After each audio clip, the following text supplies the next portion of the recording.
ધોધમાર વરસાદ તૂટી પડ્યો કચ્છના મુન્દ્રામાં. પ્રાગપર વિસ્તારમાં સવારથી વાદળછાયું વાતાવરણ જોવા મળ્યું. એવામાં બપોરના સમયે ઝમાઝમ વરસાદ પડ્યો. સારા વરસાદથી રોડ રસ્તા પર પાણી વહેતા થયા તો જિલ્લાના અન્ય વિસ્તારોમાં પણ મેઘાવી માહોલ સર્જાયો.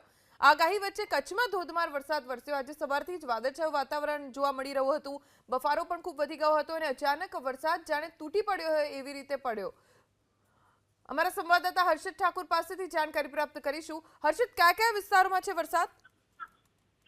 ધોની, આજે વહેલી સવારથી સમગ્ર કચ્છ જિલ્લામાં વાદળછાયું વાતાવરણ છે અને હવામાન વિભાગ દ્વારા જે રીતે વરસાદની આગાહી કરવામાં આવી છે તે અનુસાર પશ્ચિમ કચ્છના મુન્દ્રા વિસ્તારમાં વરસાદી માહોલ જે છે તે જોવા મળ્યો છે. મુન્દ્રાની વાત કરીએ તો પ્રાગપર છે, મુન્દ્રા પોર્ટ છે, આસપાસ સહિત વિસ્તારોમાં વરસાદી માહોલ જે છે તે જોવા મળી રહ્યો છે. જે રીતે હવામાન વિભાગે આગાહી કરી છે તે અનુસાર કચ્છ જિલ્લાના વાતાવરણમાં પડતો આવે છે. ગરમીથી લોકોને પણ રાહત જે છે તે મળી છે. ધોની. હર્ષદ, આભાર જાણકારી આપવા માટે.